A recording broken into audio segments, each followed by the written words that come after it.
O que ele fez que agora ele tá todo bonito e tá galã? Você era muito diferente antes. Na verdade, tem uma coisa aí também, Celso. Tem um ex-técnico de futebol, ex-jogador de futebol, certo? Que o nome dele é Cláudio Duarte. Não, mas não era ele, não. Eu sei, mas não, eu tô falando era tu mesmo. porque quando você digita às vezes meu nome, aparece a foto dele. Tá certo? Mas meu pai me deixou de herança uma calvície, tá certo? Foi aquilo que eu recebi.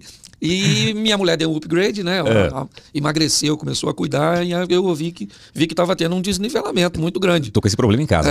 Então aí o que acontece? Eu resolvi, né, que ia dar uma melhorada no visual, essas coisas, e aí acabei colocando cabelo.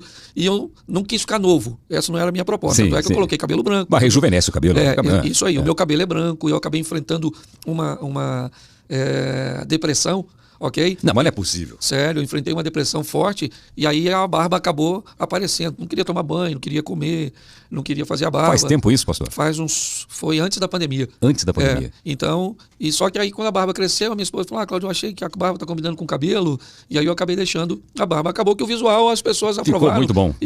E graças a Deus, e pelo menos eu fiquei mais pertinho da esposa.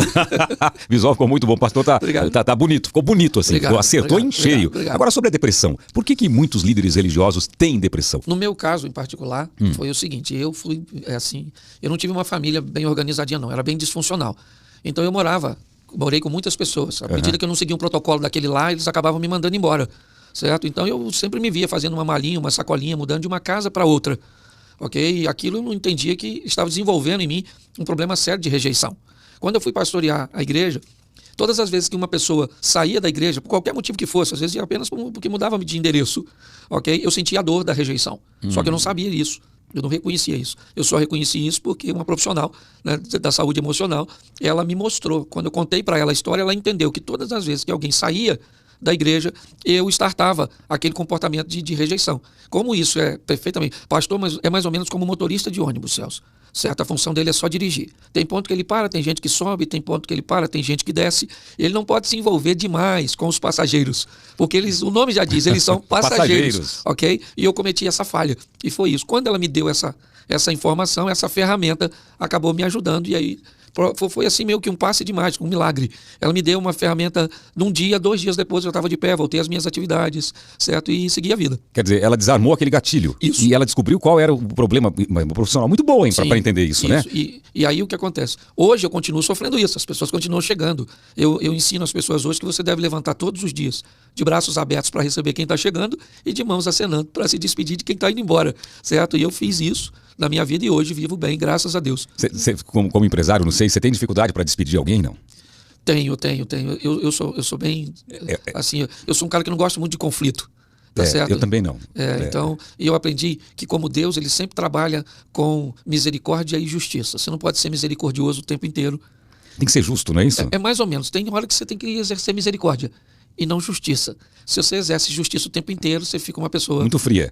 Se você acaba exercendo misericórdia o tempo inteiro, você fica meio que fraco, né? Pelo menos assim, que as pessoas vão te meio leviano. Sim, como se fosse um grande ingênuo que acabam abusando de você. É igual casamento. Seu casamento, você alterna felicidade e razão. O dia que você quer ser feliz, abra a mão da razão. O dia que você quiser ter razão, abra a mão da felicidade. Ser um pouco surdo também resolve, não? Então, mas o dia da surdez é o dia da felicidade. aí as pessoas, o que eu levantei hoje? Eu quero ser feliz. Então todo mundo te faz de bobo. Hoje eu quero ter razão, então não brinca comigo. A gente vai falar bastante sobre casamento, que é um assunto bastante interessante, né? Mas ainda na depressão, quando começou a dar aquela fundada, porque a gente vê, não, em algumas igrejas, você vai ser curado, tenha fé, que Jesus vai curar você da depressão. Quando pega um líder religioso, eu fico imaginando que certamente já ficou de joelho muitas vezes pedindo para Deus para ser curado e para tirar aquela coisa ruim dentro de você. Você chegou nesse ponto, não chegou, pastor? Só que eu sempre fui muito transparente com tudo que eu vivi, e até mesmo comigo, ok? Quando eu descobri que a tristeza ela estava passando de 15 dias, eu comecei a entender que não era mais uma coisa normal, certo? Então, eu comecei a ver que ali estava ficando meio perigoso. Foi aí que minha esposa acionou, né? Logo depois, uma amiga nossa que foi lá. Mas eu nunca tive problema com isso, porque eu sempre fui muito transparente no altar da minha igreja. Sim. Então, eu sempre falei dos meus problemas, das minhas crises. Inclusive, eu falei para a igreja que estava enfrentando um problema de depressão, certo? Até para que eu conseguisse me igualar a eles. Essa é a minha proposta. Tem alguns líderes religiosos que preferem vender a imagem do super-homem. Quando o cara faz isso, ele vai ter problema até para explicar um resfriado. Ok? Mas como você acaba tratando, né, um ambiente bem humano, né, uma coisa bem nivelada, então, aliás, eu recebi muitas solicitações e pedidos de ajuda porque eu venci a depressão. É interessante, isso é importante. Tem muita gente que acha que só está triste e não sabe que está entrando numa depressão profunda, né? Sim, tem que ter cuidado com o tempo que essa tristeza vai durar.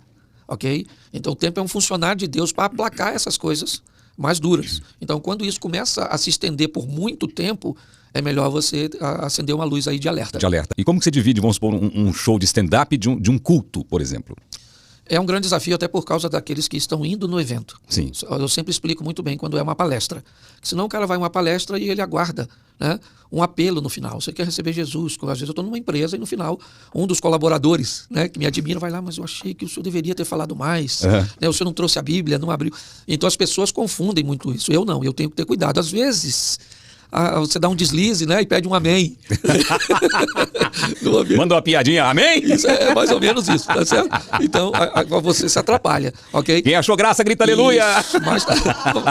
Mas também já fiz, né, um stand-up, ou melhor, um culto, e acabei contando uma piada que não devia.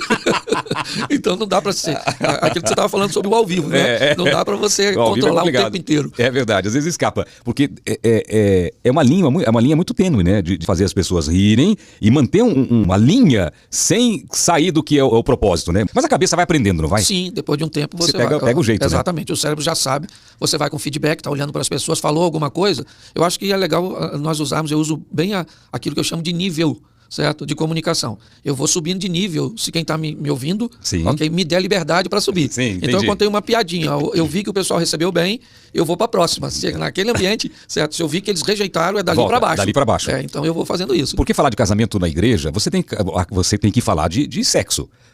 Não abertamente, mas você usa um jeito para falar que é interessante, né? Que você consegue passar a sua mensagem, as pessoas acham divertido e elas acabam assimilando aquilo de uma maneira positiva para a vida delas, né? Na verdade, elas nem deveriam se sentir desconfortáveis, porque quase não fazem mesmo.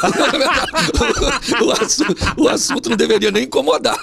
A gente quase não usa isso, então não vou se sentir incomodado. Mas é uma quebra de tabu. Muito. Na verdade, dinheiro, política, sexo, ainda são assuntos bem demonizados ao longo do tempo, certo? Hoje a igreja consegue trabalhar isso de uma forma um pouco mais confortável. A igreja evangélica? Ou isso também tem? Não sei se tem na católica, tem? Eu não vi nenhum padre assim, com esse timing, com essa leveza de falar desses assuntos na igreja católica. Talvez eles falem isso e solicite que não haja filmagem, não haja nada. Eu acredito que falem sim. Tá certo? Num ambiente um pouco mais reservado. Sim. E não permitindo, porque às vezes para a imagem de um padre é muito desafiador, sim, certo? Falar disso. Então, mas eu acredito que eles tratam sim, porque a Igreja Católica faz um trabalho bem legal no que diz respeito a casamento, e se faz, tem que tratar a parte de sexualidade. E já teve alguma reclamação após um culto? Já teve? Já teve bastante. Qual foi a brincadeira que gerou isso? Eu lembro uma vez que eu estava ministrando, durante as ministrações, eu ministrei 20 minutos só falando de sexo. E aí um senhor levantou e disse bem alto, falou: o senhor não acha que o senhor fala muito sobre esse assunto? E eu falei assim: o senhor tem quantos filhos? Já era um senhor de idade. Ele falou assim: eu tenho 8. Eu falei: pois é, meu senhor, eu falo e o senhor fala. Aí ele sorriu meio sem graça, sentou e a gente seguiu. Mas assim, quem vai fazer algo novo, Celso, precisa estar preparado com um nível, né, de rejeição. Okay? O que a gente precisa fazer é descobrir se essa rejeição, primeiro, ela é verdadeira, se não é uma coisa particular, tá certo? Nós trabalhamos com regra. Então, quando a aceitação ela é bem maior, você não pode deixar de fazer, porque tem um grupo pequeno que não gosta, até porque sempre vai ter. Então, eu tenho sempre muito cuidado com isso. Mas já fiz. Uma vez eu fui ministrar uma palavra que não tinha nada a ver de sexualidade, eu falava da nudez do casal, certo? Então, quando Deus cria o homem e mulher, ele cria os dois nus. E a palavra nudez ali não está só falando a nudez física, também emocional. Todas as vezes que uma mulher consegue ficar nua diante do marido, certo? Não vestindo suas emoções, falando tudo que sente, expondo tudo, isso fecha a porta para o mal agir. Então eu falei que o marido e a mulher têm que andar pelado. Essa era a minha tônica, essa nudez. Quer fazer alguma coisa de intimidade? Converse os dois. Quer comprar alguma coisa? Não gostou disso, certo? Lida com isso de uma forma bem franca, bem nua. bem transparente. Mas aí dá dupla interpretação. E no final também, um senhor falou assim, pô, senhor muito pornográfico, que eu tenho que ficar o tempo inteiro pelado na frente da minha mulher. Aí eu falei, bom, aí não vai dar, né? Deixa quieto. Ele já se imaginou com o troço balançando pra lá e pra cá, o dia todo na frente da mulher. Mas na verdade, se despir das emoções, de tudo. O importante não é o que você fala, é o que o outro entendeu. Entendeu. Que você quis dizer. Isso é muito